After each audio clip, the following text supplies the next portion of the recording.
Вытокі рамяства сыходзяць у глыбокую старажытнасць да культу хлеба і ўрадлівасці.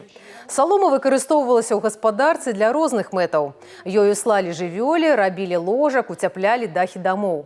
Саломы майстравалі цацкі, посуд, упрыгожванне. Усё тое, што служыла ў побыце і часта мела сакральнае значэнне. Я начинала с инкрустации соломки, потом меня увлекло это творчество соломоплетения. Я просто вот хотела это делать, и потом я приезжала снова в училище, мастер Екатерина Васильевна мне показывала эти все азы. Сёлета удзел у конкурсе «Народное золото» прынялі 14 майстроў з Гомельскай вобласці. Кожны з іх прадставіў свае працы ў розных номінацыях ад традыцыйных фігурак і упрыгожванняў да сучасных мастацкіх кампазіцый. Много еще есть работы. Много работы и есть к чему стремиться.